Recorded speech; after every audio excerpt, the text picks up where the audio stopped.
Perkenalkan, namaku Maya, dan ini adalah kisahku. Sebuah catatan tentang bagaimana hidupku yang semula datar, nyaris tanpa riak, tiba-tiba berubah haluan sejak aku mengenal dia, Arjuna.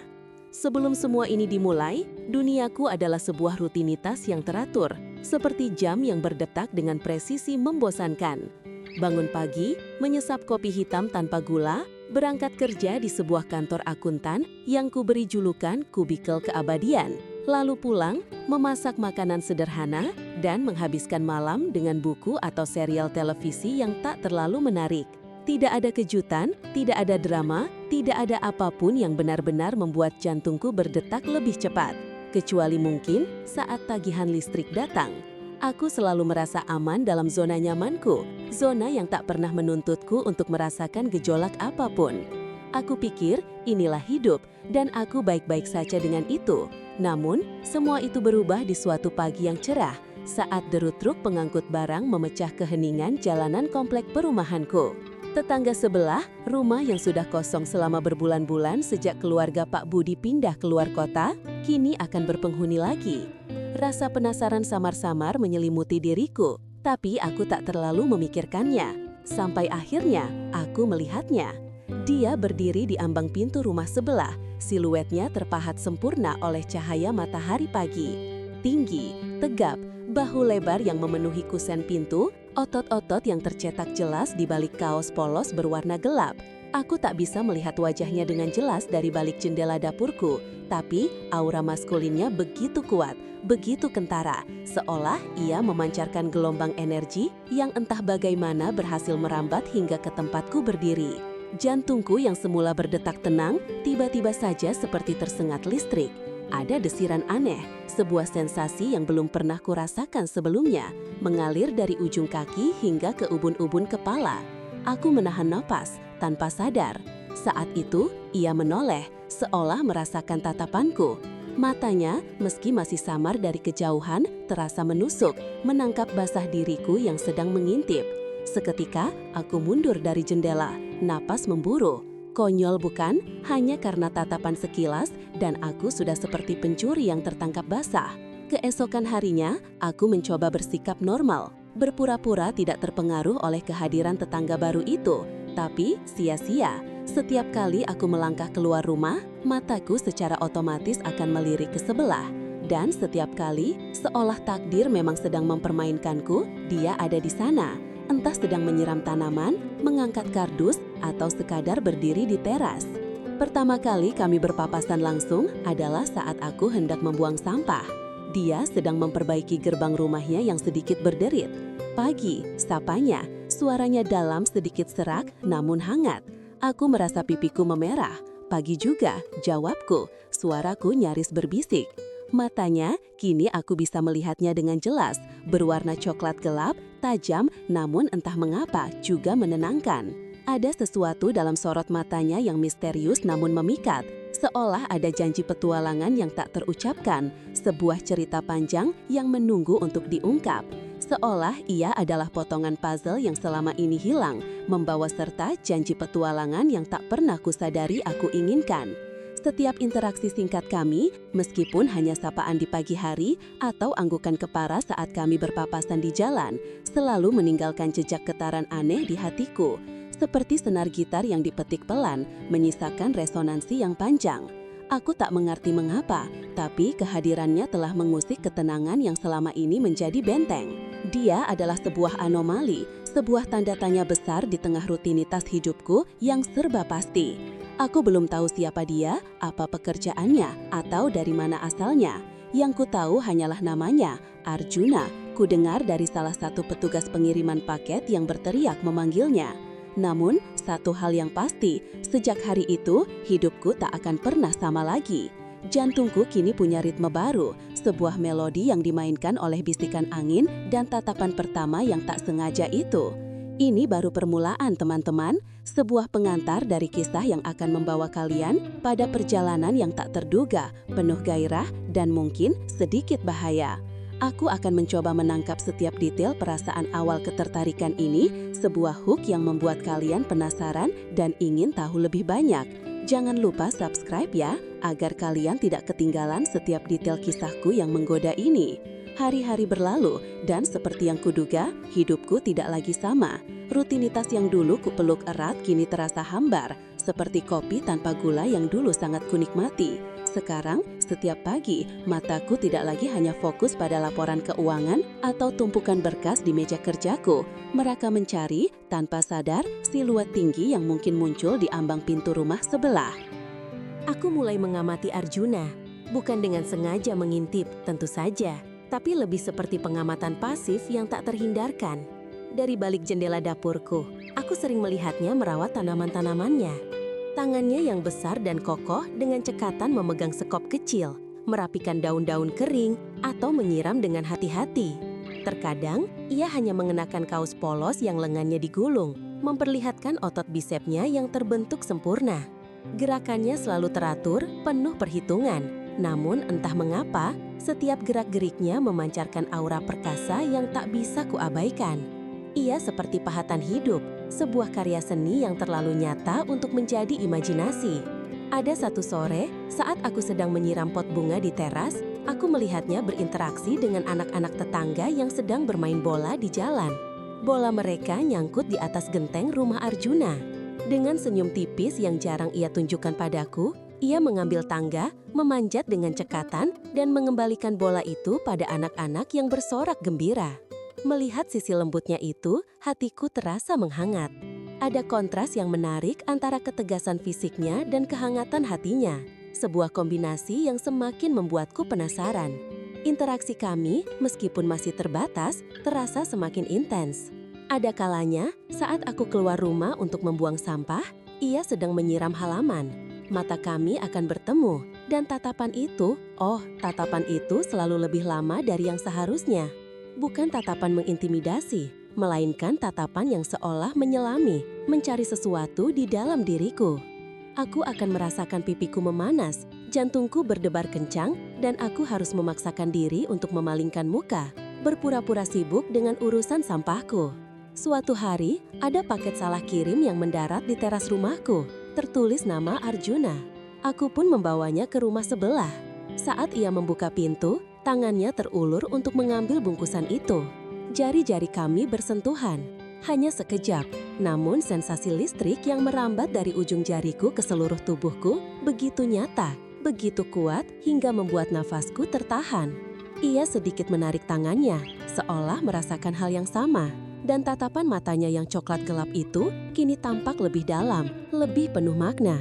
"Terima kasih, Maya," ucapnya. Suaranya yang dalam terdengar lebih lembut dari biasanya. "Sama-sama, Arjuna," jawabku, berusaha agar suaraku tidak bergetar. Aku buru-buru pamit, takut ia akan melihat gejolak yang sedang terjadi di dalam diriku. Ada juga percakapan ringan yang tiba-tiba terasa begitu mendalam, seperti saat kami berpapasan di warung Bu Siti, penjual sayur langganan kami. Kami membahas harga cabai yang melambung, lalu entah bagaimana, pembicaraan itu bergeser ke tentang kesibukan kota, tentang keinginan untuk mencari ketenangan. Terkadang, katanya, matanya menerawang jauh. Aku hanya ingin duduk di teras, menikmati senja tanpa harus memikirkan jadwal besok. Aku terdiam, merasakan resonansi dalam kata-katanya. "Aku mengerti," kataku pelan. "Dunia memang selalu menuntut kita untuk berlari." Ia menoleh padaku, senyum tipis tersungging di bibirnya. "Sepertinya kita punya banyak kesamaan, Maya."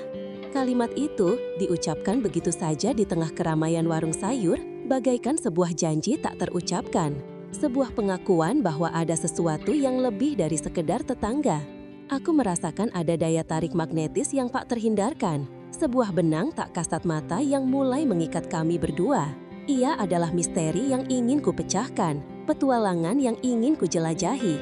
Aku selalu menanti kehadirannya, mencari alasan-alasan kecil untuk berinteraksi, bahkan sekedar apaan singkat di pagi hari. Arjuna telah menjadi kompas baru dalam hidupku, menarikku keluar dari zona nyaman yang selama ini kurasa aman. Dan aku, entah mengapa, tidak keberatan sama sekali. Bahkan, aku menginginkan lebih. Sore itu, lembab dan sedikit mendung, aku sedang menyiram pot-pot bunga di halaman depan. Pikiranku melayang entah kemana. Mungkin tentang laporan keuangan yang harus kuselesaikan besok, atau mungkin tentang Arjuna. Ya, kemungkinan besar tentang Arjuna. Sejak insiden paket salah kirim dan percakapan di warung Bu Siti, bayangannya semakin sering menari-nari di benakku, mengusik fokusku. Udara terasa berat, menguapkan aroma tanah basah dan bunga melati yang baru saja kusiram. Aku menikmati ketenangan sesaat itu, atau setidaknya mencoba menikmatinya, sebelum kembali pada rutinitas malam yang menanti. Tiba-tiba, dari arah gerbang komplek yang tak jauh dari rumahku, aku melihat siluet yang sangat kukenal. Arjuna. Ia berjalan cepat, tampak sedikit terburu-buru, sarung yang dikenakannya sedikit meloroti pinggangnya, seolah baru saja disampirkan. Aku tahu ia baru saja pulang dari masjid, karena arahnya memang dari sana. Ada sesuatu yang berbeda sore itu, sebuah kegelisahan kecil dalam langkahnya, atau mungkin hanya perasaanku saja. Saat ia hampir sejajar dengan rumahku, sebuah hembusan angin malam yang tak terduga menerpa dengan kuat. Angin itu membawa serta aroma tanah basah dan wangi Kamboja dari pohon di ujung jalan. Dan kemudian, seret, sarung yang semula sudah agak melorot itu kini benar-benar turun ke bawah, terlepas dari pinggangnya. Mataku melebar, tak percaya dengan apa yang kusaksikan. Dalam sepersekian detik yang terasa begitu panjang, di bawah cahaya sore yang remang-remang, aku melihatnya. Pahanya yang kokoh, berotot, terpahat sempurna oleh latihan dan kerja keras, kini terpampang jelas. Dan di atas itu, di balik kelipatan kain sarung yang masih sedikit menggantung, sebagian area intimnya yang selama ini tersembunyi, kini terlihat. Bukan sepenuhnya, tapi cukup untuk membuat imajinasiku bekerja keras, mengisi kekosongan yang ada. Napas tertahan di tenggorokanku. Jantungku, jantungku bergemuruh hebat, memukul-mukul rusukku seolah ingin keluar. Pipiku memanas, bukan hanya memerah, tapi terasa terbakar hingga ke telinga. Rasanya seperti ada gelombang listrik yang menyengat seluruh tubuhku, dari ujung kaki hingga ubun-ubun kepala. Pemandangan itu, meski hanya sekejap, telah terukir jelas dalam benakku, membakar imajinasiku dengan api yang belum pernah kurasakan sebelumnya. Sebuah gelombang gairah yang begitu kuat, begitu mentah, menyerbu diriku, membuatku limbung di tempatku berdiri. Aku tak bisa memalingkan muka, mataku terpaku pada pemandangan itu, seolah terhipnotis. Aku tahu ini salah, aku tahu aku seharusnya tidak melihat, tapi tubuhku menolak perintah otakku. Ada sesuatu yang primitif, sesuatu yang sangat mendasar dalam diriku yang terbangun. Sebuah hasrat yang selama ini terpendam dalam rutinitas membosankan, kini meledak keluar. Arjuna, dengan ekspresi terkejut dan sedikit malu yang tak bisa ia sembunyikan, dengan cepat menarik sarungnya ke atas, menutupi kembali apa yang baru saja tak sengaja ia perlihatkan. Gerakannya cekatan, seolah ingin menghapus adegan itu dari ingatan kami berdua. Matanya sempat bertemu denganku. Tatapan itu penuh dengan campuran antara rasa malu dan, entahlah, mungkin sedikit keterkejutan karena ketahuan. Aku cepat-cepat menunduk, pura-pura fokus pada bunga di tanganku, meskipun tanganku kini gemetar hebat. "Maaf," gumamnya. Suaranya terdengar sedikit serak, seperti orang yang baru saja berlari. Tidak apa-apa," jawabku. Suaraku bahkan lebih parau dari suaranya. Aku tidak berani mengangkat wajahku. Takut ia akan melihat betapa merahnya wajahku atau betapa berantakannya perasaanku saat ini. Ia bergegas masuk ke dalam rumahnya, meninggalkan aku sendirian di halaman, dengan jantung yang masih berdebar tak karuan dan napas yang memburu. Aroma melati yang tadi kunikmati, kini terasa bercampur dengan aroma maskulin yang entah bagaimana masih melekat di udara atau mungkin hanya dalam imajinasiku saja. Momen singkat itu, hanya sepersekian detik, telah mengubah segalanya. Batasan-batasan yang selama ini kubangun, dinding-dinding pertahananku, seolah runtuh dalam sekejap.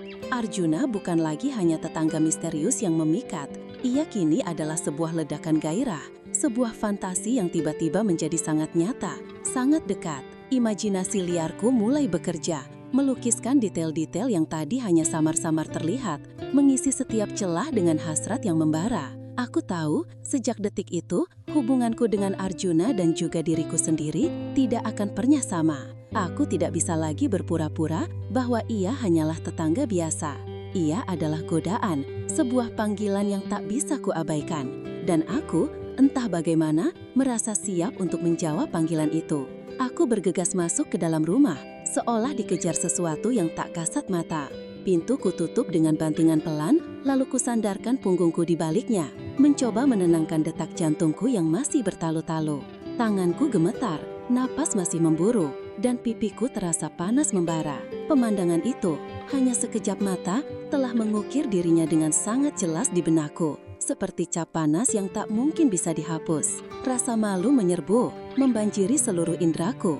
Aku merasa begitu kotor, begitu berdosa, karena telah melihat sesuatu yang seharusnya tidak kulihat. Sesuatu yang begitu intim dan pribadi. Bagaimana bisa Maya yang selalu menjunjung tinggi batasan dan norma bisa terpaku pada pemandangan seperti itu?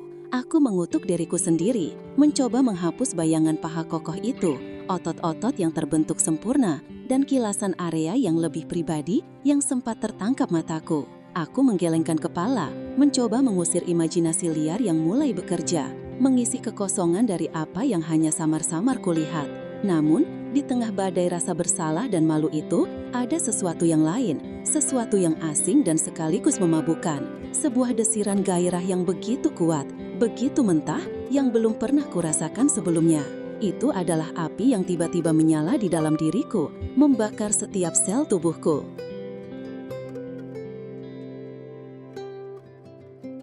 Aku tahu ini salah, aku tahu aku tidak seharusnya merasakan ini.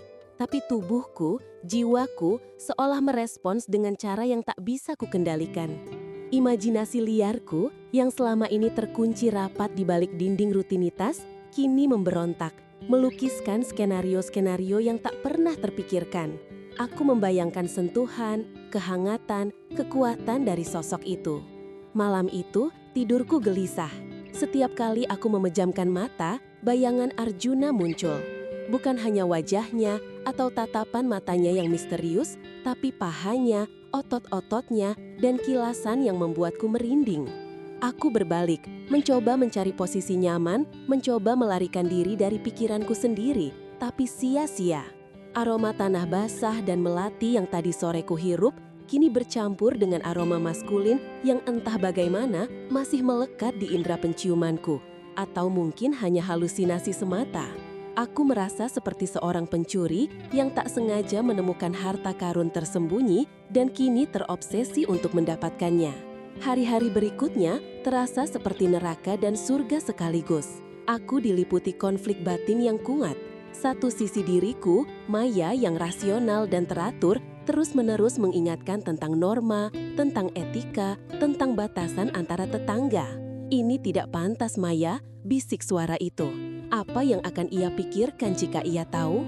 Rasa malu terus-menerus menghantuiku, membuatku ingin bersembunyi setiap kali aku mendengar suaranya atau melihat siluetnya di kejauhan. Namun, ada sisi lain, sisi yang baru terbangun, sisi yang haus akan sensasi dan gairah. Sisi ini terus memutar ulang adegan sore itu, memperkuat setiap detail, memperbesar setiap sensasi. Aku merasa seperti pecandu yang baru menemukan dosis pertamanya. Aku ingin melihatnya lagi. Aku ingin merasakan desiran listrik itu lagi. Aku ingin memahami apa yang sedang terjadi. Interaksiku dengan Arjuna berubah drastis. Jika sebelumnya aku selalu mencari alasan kecil untuk menyapanya, kini aku justru menghindarinya. Setiap kali aku melangkah keluar rumah, mataku akan secara otomatis memindai area rumahnya. Jika aku melihatnya, jantungku akan berdebar kencang dan aku akan cepat-cepat menunduk, berpura-pura sibuk dengan ponselku atau bunga-bunga di taman. Aku akan berjalan lebih cepat saat berpapasan dengannya di jalan, hanya mengucapkan pagi atau sore dengan suara yang nyaris tak terdengar, tanpa berani mengangkat wajahku untuk menatap matanya. Aku merasa canggung, kikuk, dan bodoh. Aku takut ia akan melihat betapa merahnya pipiku, betapa gemetarnya tanganku, atau betapa kalutnya perasaanku. Aku takut ia akan tahu bahwa pemandangan sore itu, yang mungkin baginya hanyalah insiden kecil yang memalukan, telah memicu badai dahsyat di dalam jiwaku. Namun, di balik semua penghindaran itu, ada sebuah keinginan yang tak bisa kusembunyikan, bahkan dari diriku sendiri. Mataku seolah punya kehendak sendiri selalu mencari keberadaannya. Dari balik jendela dapur, aku sering mencuri pandang saat ia sedang menyiram tanaman atau mengangkat barang. Aku mengamati setiap gerakannya, setiap detail tubuhnya, mencoba mengisi kekosongan imajinasiku dengan realita. Setiap kali aku melihatnya, desiran itu kembali menguatkan hasrat yang mulai membakar. Aku bertanya-tanya, apakah Arjuna menyadari betapa aku terguncang? Apakah ia melihat rasa malu dan gairah yang bergejolak di mataku yang berusaha ku sembunyikan? Atau apakah mungkin, hanya mungkin saja, ia juga merasakan sesuatu yang sama? Apakah sentuhan jari kami saat paket salah kirim, atau percakapan ringan di warung Bu Siti, atau bahkan insiden sarung sore itu, telah meninggalkan jejak yang sama di hatinya? Aku ingin tahu, tapi aku terlalu takut untuk bertanya, terlalu malu untuk menatap matanya. Badai dalam jiwaku terus bergejolak, dan aku tahu aku harus segera menemukan cara untuk menghadapinya, atau aku akan tenggelam dalam pusaran emosi yang tak ku kenali ini. Setelah insiden sarung itu, duniaku seperti terbalik. Rasa malu yang membakar dan gairah yang tak terduga kini berbaur menjadi satu, menciptakan pusaran emosi yang tak bisa lagi kuabaikan. Aku mencoba menghindarinya, ya, tapi itu seperti menahan napas di bawah air. Setiap kali aku melihatnya, atau bahkan hanya mendengar suara langkah kakinya dari rumah sebelah, jantungku akan berdebar kencang, seolah tahu bahwa batas-batas yang selama ini kubangun akan kembali runtuh.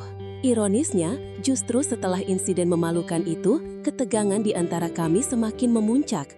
Entah bagaimana, rasa canggung yang semula menyelimuti, kini bercampur dengan semacam daya tarik yang tak bisa dijelaskan. Setiap pertemuan kecil yang dulu hanya sapaan singkat, kini terasa jauh lebih intens, lebih bermakna. Seolah ada benang tak kasat mata yang mulai mengikat kami, menarik kami lebih dekat. Suatu sore, keran dapurku tiba-tiba bocor. Air menetes tak henti, menciptakan genangan kecil di lantai. Aku mencoba memperbaikinya sendiri, mengutak-atik kunci Inggris yang entah bagaimana terasa asing di tanganku. Aku berjongkok di bawah wastafel, kepala terbentur pipa, dan menggerutu pelan. Tiba-tiba ada ketukan di pintu. "Maya, ada apa?" Suara dalam Arjuna terdengar dari luar. Rupanya ia mendengar suara benturan dan gerutuan dari rumahku. Aku terkesiap, buru-buru bangkit. Wajahku pasti sudah merah padam. "Oh Arjuna, tidak apa-apa, hanya keran bocor," kataku, berusaha terdengar biasa saja, padahal jantungku sudah berdebar seperti genderang. Ia melangkah masuk, tatapannya menyapu genangan air di lantai. "Biar ku bantu," katanya tanpa menunggu persetujuanku. Ia segera berjongkok di sampingku, kepalanya nyaris bersentuhan dengan kepalaku saat ia mengamati pipa-pipa di bawah wastafel. Aroma maskulinnya yang khas, perpaduan antara sabun dan sedikit wangi tanah basah, tiba-tiba menyerbu indera penciumanku, membuat napasku tertahan. Jarak kami begitu dekat, aku bisa merasakan hangat tubuhnya, melihat urat-urat di lengannya yang kekar saat ia memegang kunci Inggris. Tangannya yang besar dan kokoh dengan cekatan memeriksa sambungan pipa. Sesekali jari-jari kami bersentuhan, hanya sekejap, namun setiap sentuhan itu terasa seperti sengatan listrik yang merambat ke seluruh tubuhku. Bukan sentuhan yang tidak disengaja lagi, melainkan sentuhan yang terasa sedikit lebih lama, sedikit lebih disengaja, seolah ada pesan yang tak terucapkan di baliknya. Sepertinya ada sil yang longgar, bisiknya, suaranya begitu dekat hingga aku bisa merasakan hembusan napasnya di telingaku. Bisikan itu, alih-alih meredakan kegugupanku, justru semakin membakar. Sebuah percikan api yang kecil namun memicu badai di dalam diriku. Aku hanya bisa mengangguk, terlalu terpaku pada kehadirannya. Mataku tak berani menatapnya langsung, hanya berani melirik sekilas pada profil wajahnya yang tegas, pada bibirnya yang tipis, atau pada rahangnya yang keras. Ada sesuatu dalam tatapannya yang sesekali mencuri pandang padaku, sebuah kedalaman yang tak bisa kutangkap namun terasa begitu memikat. Itu bukan sekedar tatapan tetangga yang membantu, melainkan tatapan yang lebih dalam, yang seolah menyelami jiwaku, mencari tahu apa yang tersembunyi di baliknya. Setelah beberapa menit, keran itu berhasil diperbaiki. "Nah, selesai," katanya, bangkit berdiri. Ia mengulurkan tangannya padaku, membantuku berdiri. Sentuhan tangannya yang hangat dan kuat terasa begitu menenangkan sekaligus menggetarkan. Aku merasakan pipiku memanas dan aku yakin ia bisa melihatnya. "Terima kasih banyak Arjuna, aku tidak tahu harus bagaimana tanpamu," kataku, suaraku sedikit tercekat. Ia tersenyum, senyuman tipis yang dulu jarang kulihat. Kini terasa jauh lebih hangat, lebih tulus, dan sepenuhnya ditujukan padaku.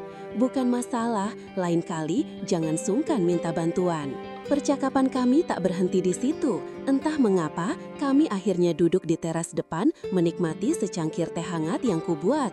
Udara sore yang sejuk, ditemani gemerisik daun dan kicauan burung, terasa begitu intim.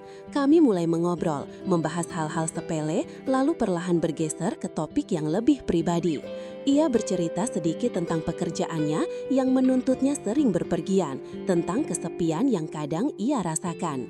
Aku, yang biasanya tertutup, justru menemukan diriku bercerita tentang rutinitas kantorku yang membosankan, tentang impian-impian kecil yang selama ini kupendam. Setiap kali mata kami bertemu, tatapan itu selalu lebih lama dari yang seharusnya. Ada semacam pengakuan diam-diam, sebuah pemahaman tanpa kata yang mengalir di antara kami. Senyuman tipisnya yang dulu hanya sebatas formalitas, kini terasa seperti janji. Setiap sentuhan ringan, entah itu saat ia menyerahkan cangkir teh atau saat tangannya tak sengaja menyentuh lenganku ketika ia menjelaskan sesuatu, terasa seperti percikan api yang menyalakan hasrat yang selama ini terpendam. Aku merasa ditarik ke dalam pusaran emosi yang tak bisa kuhentikan. Seperti ada magnet kuat yang tak terlihat menarikku semakin dekat dengannya. Dengan setiap kata yang ia ucapkan, dengan setiap tatapan yang ia berikan. Aku tahu ini berbahaya, aku tahu ini bisa menghancurkan zona nyamanku yang rapuh, tapi aku tidak bisa menolak, aku tidak ingin menolak. Api di dalam diriku yang semula hanya percikan kecil, kini mulai membara, dan aku entah bagaimana merasa siap untuk terbakar. Momen-momen intim kami memang semakin sering terjadi, seolah semesta berkonspirasi untuk mendorong kami ke tepi jurang yang tak terlihat. Setiap sapaan, setiap tatapan, setiap sentuhan kecil kini terasa membawa beban yang lebih berat, janji yang lebih dalam. Kami tidak lagi sekedar tetangga yang saling membantu, melainkan dua jiwa yang terikat oleh benang tak kasat mata, ditarik mendekat oleh kekuatan yang tak bisa kami pahami sepenuhnya.